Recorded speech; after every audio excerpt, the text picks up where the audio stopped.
Sa ako ng gingon kaganiha ato ning hinabion ang nag-advocate sukad pa sa unang termino niya hangtod sa karon I think ikalima na nga termino ang kongresista sa AGA Party List nga si Congressman Nicky Briones kabahin ni sa agricultural smuggling.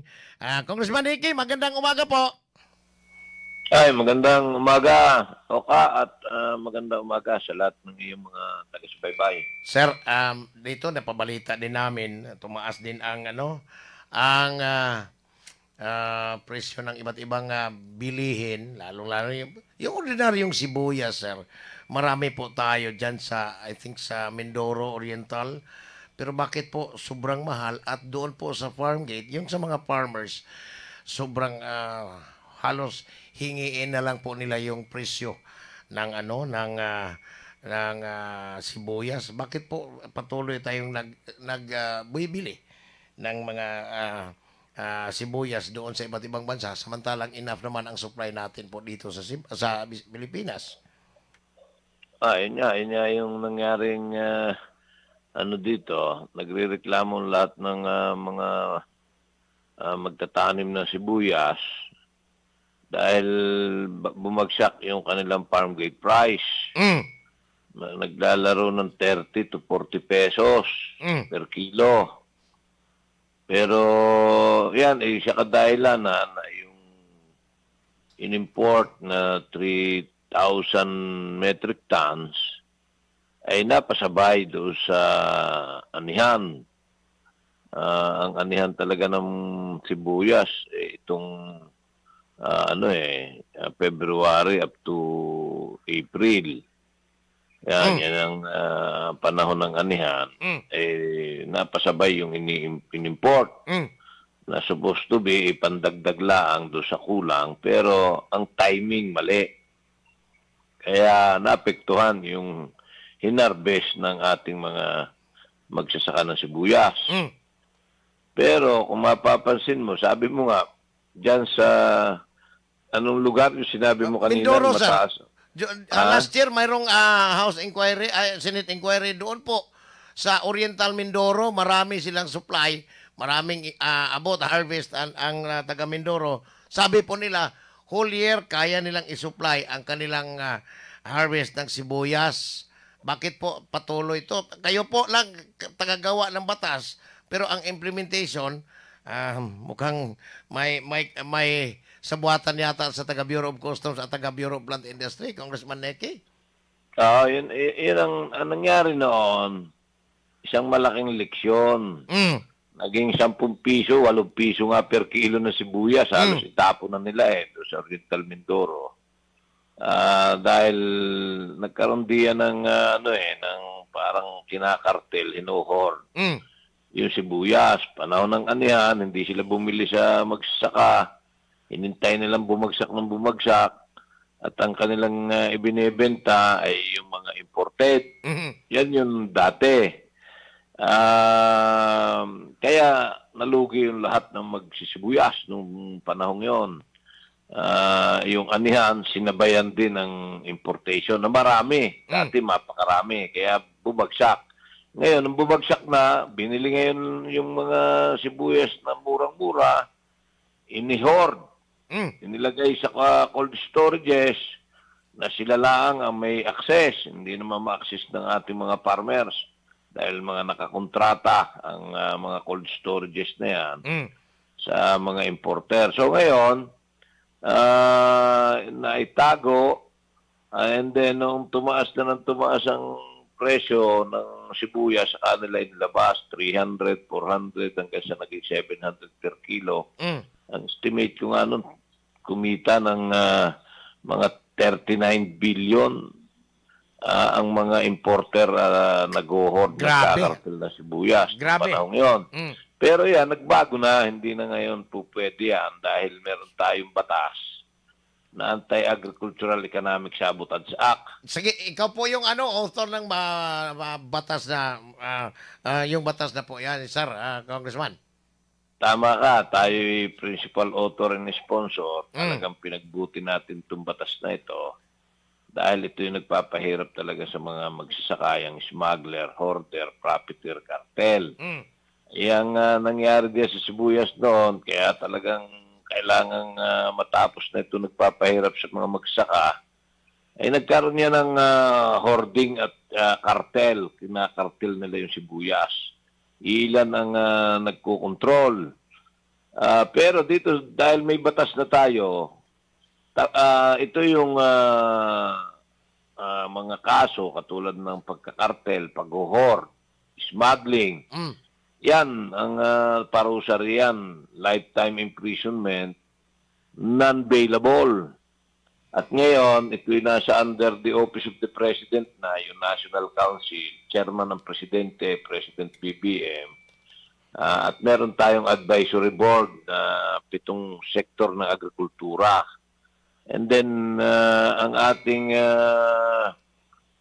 enforcement group ay NBI, PNP, Coast Guard. Meron tayong special team of prosecutor. Mm. Tapos merong multa ito 5 beses. Kung 100 milyon ang iyong in-smuggle, ay 500 milyon ang multa. Ang laki. Meron din ito reward system. Ibig sabihin, pag nagsumbong yung empleyado ng mga smuggler, hoarder, profiteer, cartel na yan, ang magiging reward ng ordinaryong empleyado, kahit sino, kahit mga gwardya, ay between 1 million up to 20 million. Napakalaking halaga. Kaya, at pwede silang magsumbong, hindi nila kailangan magpakilala, hindi kailangang ipakilala, pwede silang anonymous, at matatanggap nila yung reward. So, ang maganda pa rito, kahit sino pwedeng mag-file ng kaso. Dati, custom lang ang pwedeng mag-file ng kaso. Pero kaya, sir, magkasama po ba yung mga taga Bureau of Customs? Sana po may makulong kasi mukhang wala namang nagkakaso na wala pa kaming nabalita ang nagkakaso. May nagkakaso but wala ring wala ring dati yun. nakonekto. Dati yun. Pero simula nang ito'y maging batas, itong Anti-Agricultural Economic Sabotage Act, lahat ng kaso nila ngayon, economic sabotage. At ito, nung mayroong i-raid na NBI, unang ni-raid nila bigas. Kaagad, nakita doon na expired na yung bigas, nire-repack, so ito profiteering, hinuhold. So, economic sabotage ang kaso, kaagad 4 ng mga supervisor doon. Ikinulong, non-bailable yun. So, pag naisama yung may-ari ng warehouse, yung may-ari ng bigas, economic sabotage, lifetime imprisonment ang kanila. Congressman Nicky, meron lang po akong isumbong sa inyo. Itong mga taga NFA, kasama, banggit din natin yung bigas, yung mga taga National Food Authority, mayroong mga sinasabi po nilang spoiled na dahil yung bigas na yan, lapse na ng ilang buwan, imported rice yun, may mga markang NFA. Tapos yung taga Bureau of Customs, may kaibigan tayo dyan na in charge ng bigas.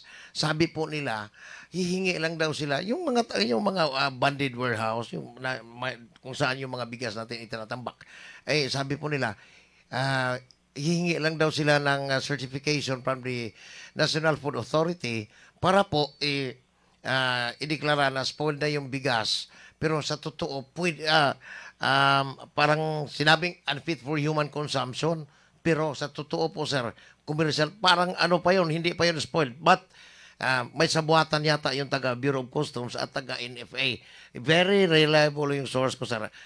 Kaso lang, bago nag-retire na after 20 years of service niya sa Bureau of Customs, nag-retire na. Sir, sana suriin natin yon. Kung sakaling mayroon kayong House Inquiry in the 20th Congress para po sa ganitong mga sabuatan na para masusuri nyo dyan sa mababang kapulungan ang mga kalukuhan na ginawa ng taga NFA at taga Bureau of Customs. Tama. May imbestigahan natin yan. At ito, bagsak pa rin yan doon sa economic sabotage. Yes, sir. Kasi basta nakipag-connive ang mga taga gobyerno, opisyales, empleyado, huli rin sila doon sa economic sabotage. Ganon din ang parusa sa kanila, lifetime imprisonment, non-bailable. So, dati pwedeng mangyari yan dahil nag-i-import noon ang NFA. Ngayon naman, ang NFA, hindi na kailangan ng custom dahil ang bigas ng NFA binibili na lamang sa mga farmers. So hindi na nadaan sa custom yan. Ang mandato ng NFA, mamili ng palay sa sa mga farmers. At yun ini-stock nila for kung magkaroon ng kalamidad, magkaroon ng emergency. So yun ang purpose noon. At pagka nakakatatlong buwan na yung bigas, ay obligado na yun i-dispatcha nila, ibenta. Ibenta sa mga government agency, basta siguraduhin na yun fit for human consumption. Congressman Nicky, mayroon pong mayroon pong I think papunta na magiging archive na po yun kasi hindi pa naamindar yung mga provisions ng rice tarification law. Baka sa 28th Congress, mayroon ng mga provisions dyan na dapat i-aminda. Ano po bang nakita nyo? Sa palagay nyo, Congressman Nicky, mayroon po bang mga provisions dyan na dapat amindahan? Hindi. May naamienda na tayo dyan sa rice tarification law. Ang isang inilagay diyan ay yung food emergency. National food emergency. Pag merong national food emergency, ang Department of Agriculture through NFA, pwede na mag-import ng bigas. Pwede na rin magbenta sa LGU, sa mga kadiwa, at pwede na rin maglagay sa iba't ibang area para magbenta ng bigas. Pag merong national food emergency. Ayan, nandiyan na yan doon sa rice tarification law, yung inamen. Ngayon, ang isang magandang ma-amend ay totally makapag-import na anytime ang Department of Agriculture through NFA. Pero ang may control dapat ay Department of Agriculture pa rin. Na pwede mag-import at magbenta directly sa mga consumer at sa mga retailers ang NFA. Yun ang para pagka ginusto, nataas ang bigas, magbenta ang NFA. Mag-import, magbenta nang walang kikitain, yung gastos lang ang ipapatong. So, yun, malaking tingin ko. Bagamat meron ng national food emergency na pwedeng mamili at mag-import ng ating gobyerno, siguro yung direct ang pagbibenta. Kahit doon sa national food emergency na yun Baka, hindi lang sa mga LGU, hindi sa kadiwa. Direct ang pwede silang mag-retail. Kung mangyari ito, Congressman, Congressman Nicky, kung mangyari po itong balik natin sa NFA, sila po ang magbinta ng ng bigas sa mga LGU at yung mga importers ng bigas ay tuloy pa rin ganyan ang sistema, hindi ang NFA lang kundi kasama na po yung mga pribadong importers. Talagang kasama ang mga private importers.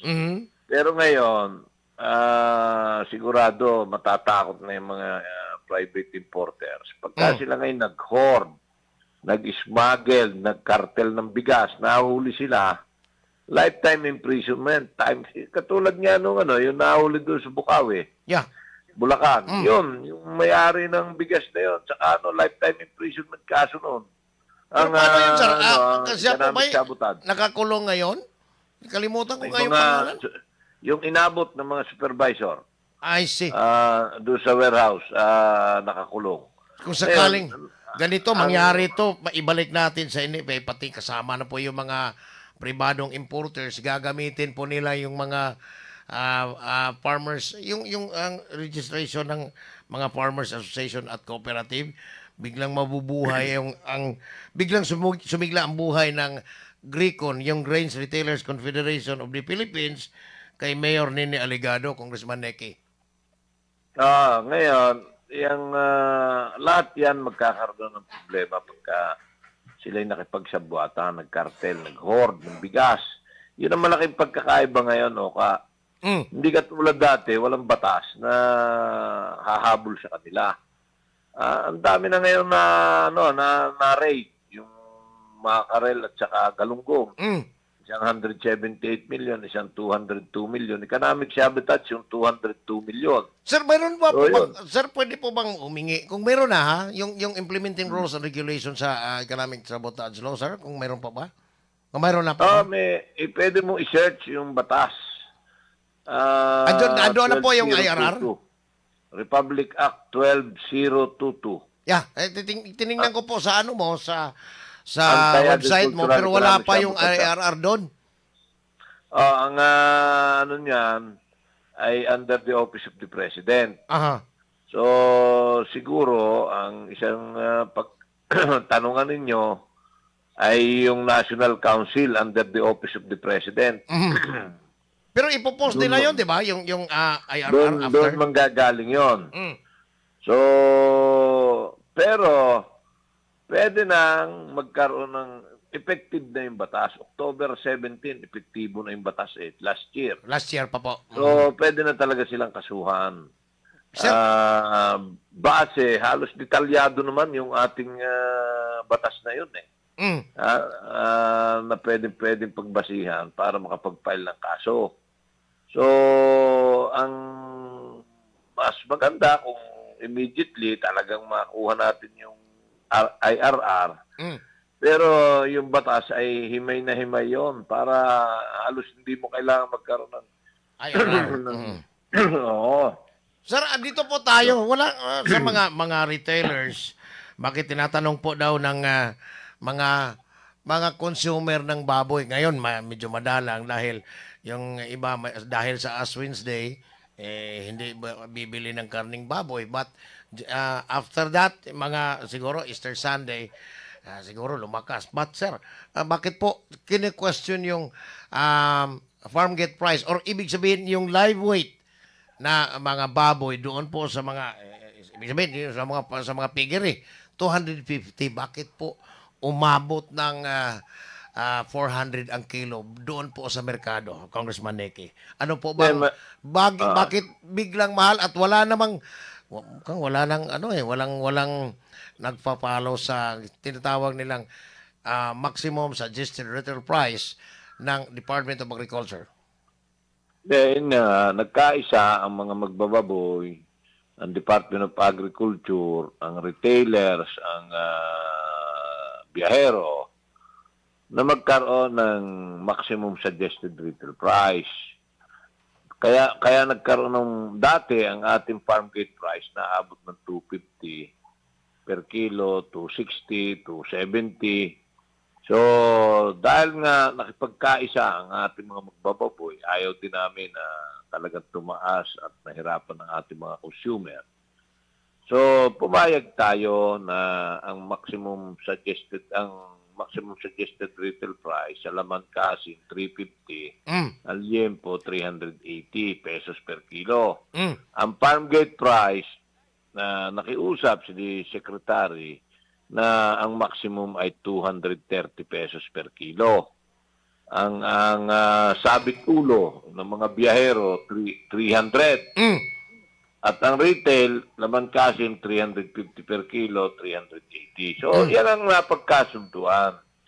At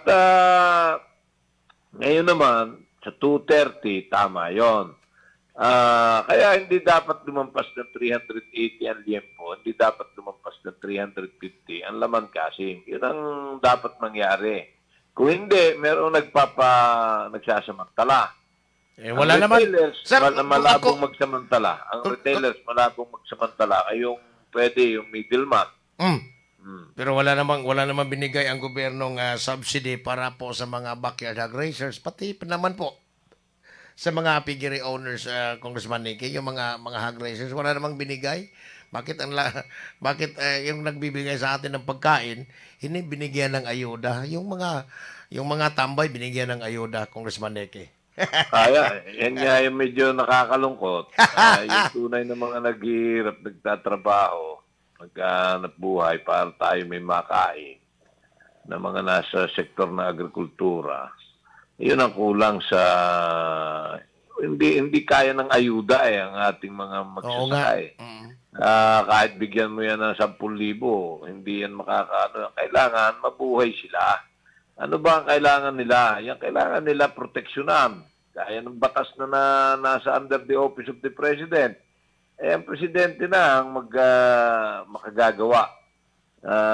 Yung tinatawag na sa implementation ng batas, ay sadya namang nasa office niya yan. Ako may naniniwala seryoso ang ating Presidente, ika nga yung will na talagang tapusin yung smuggler order profiteer cartel na nagpapahirap magsasaka na kay Presidente. At inumpisa naman, maraming nga nahuli. Sinabi ko, yung isang cold storage worth 600 million.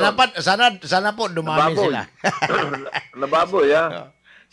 Sana po, Congressman Neke, dumami pa yung mga nanamantala sa ating kamerkaduhan sa kanilang pag-hoard. But sir, paano natin, before kita bitawan, paano malaman ng ating mga, kasi by April 12 yata, sir, yung mga absentee voters, yung mga OFW, mga migrant Filipino workers sa iba't ibang bahagi ng mundo, paano nila malaman na yung 117 na numero sa baluta ang AGA party list? Paano nila malaman, sir? At kayo po ang manawagan sa ating mga kababayan abroad. Kayo po ang nagbigay sa amin ng pag-asa na makakain tayo ng 3 beses isang araw. Go ahead, Congressman Neke. Kaya salamat, Oka. Nanawagan tayo sa mga kamag-anak ng mga OFW sa abroad na kung pwede ay sila ay mangampanya at sabihin sa kanilang mga kamag-anak na OFW na iboto ang ating AGA Party List 117. Dahil alam naman natin ang pagkain ay buhay, ang gumagawa ng pagkain, magsasakat mangingisda, ang ating pinaglalaban ay ang kanilang trabaho at hanap buhay. Ang advokasya natin ay kailangan umunlad na magsasaka para tayo magkaroon ng mura, de kalidad at sapat na pagkain. Dahil yun lang naman ang susi. So, Oka, yan ang panawagan natin na sana ay i-text, tawagan ang kanilang mga kamag-anak na OFW, hanapin yung 117 AGA Party List. Dahil yan ay, yan lang ang totoong, masasabi nating totoong party list na merong marginalized and poor sector na ipinaglalaban na ang nagtayo mismo ay yung nasa sektor ng agrikultura at nasa sektor ng kooperatiba. Kaya masasabi natin na ito yung purpose ng party list system sa ating bansa na magkaroon ng boses ang ating mga marginalized sektor. Kaya nakikiusap tayo, tulungan natin ang mga nagtatrabaho, naghahanap buhay para patuloy na magkaroon tayo ng mga pagkain dahil kung yan ikang ititigil dahil nalulugi o nahihirapan, ay ang magsasaper, pamilyang Pilipino natin dito sa ating bansa. So, sana magtatatlo na po kayo eh. May isa po kami dito. May isang congressman po kami dito, Engineer Nonon Tambago. Tama. Si Engineer Nonon Tambago ng ating Virginia Farm. Ayan, napakagaling na presidente. Opo. Bababoy sa buong Pilipinas. Marami na pong natulungan yan. Ang ginagamit nila, local. Hindi sila nag-i-import. Ibig sabihin, talagang tumutulong sa mga magbababoy na local producers. Nagtayo sila ng pork chop na bintahan ng karning baboy. Hindi sila nag-i-import. Talagang local ang kanilang binibenta. Kaya malinamnam, masarap, sariwa. Hindi yung naka-frozen na ng ilang buwan pag imported.